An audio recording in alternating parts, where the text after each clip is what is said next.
Kung inaakala nyo na kami ay maraming pera, nagkakamali kayo. Kaya lang naman kami lumalabas para tumingin ang maraming apam. Tulad niyan, pinapalayas ko yung kapatid ko para lang sa magandang view. At dahil first time ko to, ako ay inyong patawarin dahil hindi talaga maganda ang makakuha. At hindi ko rin alam kung paano kumuha ng mga magagandang shot. Ito nga parang lugar na ito ang tinatawag na Queen Fantasy dito sa Taiwan. Maganda ang lugar na to para sa mga magjowa na gusto mag-prenup. Maraming magandang mga lugar na pwede mong pagpicturean dito.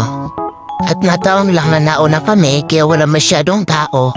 Hindi ko lang alam pero parang may galit yata sa akin tong kapatid ko. Parang gusto niya na akong ihulog dun sa ilog. Hala sige Aura, kala mo naman talaga napakadaming pera. Titingin sa kaliwa, kanan, yan, lakad-lakad. Kala mo naman talaga hindi nag-aaway kung sino yung may magandang kuha ng picture. Sabi ko nga sa kanya, paunahan na lang kami ikasal sa totoong buhay. Wahaha! Pero sabi niya mayroon daw pila, kaya susunod na lang ako sa kanya. Pero baka malay natin ako talaga yung mauna. Akala ko kinuhuna niya lang ako, yung pala binibidyohan niya na ako dyan.